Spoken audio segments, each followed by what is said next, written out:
One of our biggest telcos has revealed a brand new name and logo. From next year, Vodafone will be known as One New Zealand. It follows a change of ownership from Vodafone Group to Infratil and Brookfield in 2019. The new name has prompted comparisons to existing brands. One New Zealand is also the name of a right-wing political party, and it reminded some of One Australia, the country's entry to the 1995 America's Cup, which didn't go so well.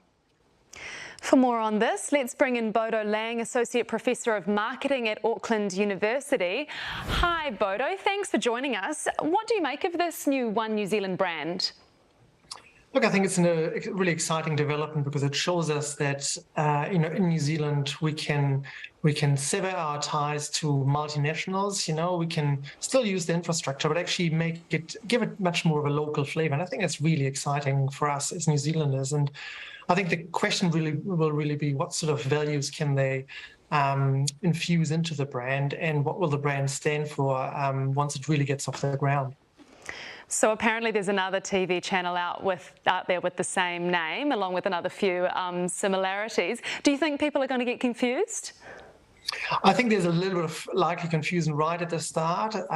Some people that are not following the media too closely will probably think, "Whoa, is this what is this exactly?" And so they won't quite join the dots. But what's currently called Vodafone, what will be called One New Zealand, will have deep pockets in terms of advertising, and so I have absolutely no problem with the idea that I think they will steamroll any other sort of associations, and people will, after a while, know exactly what this is.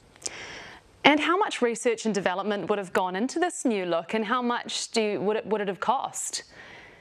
Look, rebranding is a really exciting opportunity. Every marketer smacks his or her lips and rubs their hands. This is exciting stuff because it's ideally not just a new sort of new lipstick, but it's ideally a new shell for doing things differently as well. So this is really exciting stuff. So I think they would have worked on this for easily a year, and they would have done research with various stakeholders. They would have worked really closely with their advertising agency and their comms department.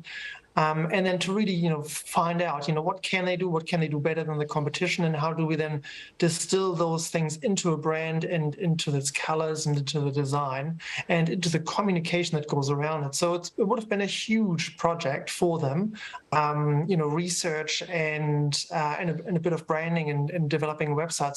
So far the costs wouldn't have been so great. So let's say, maybe $250,000, $500,000, something like this.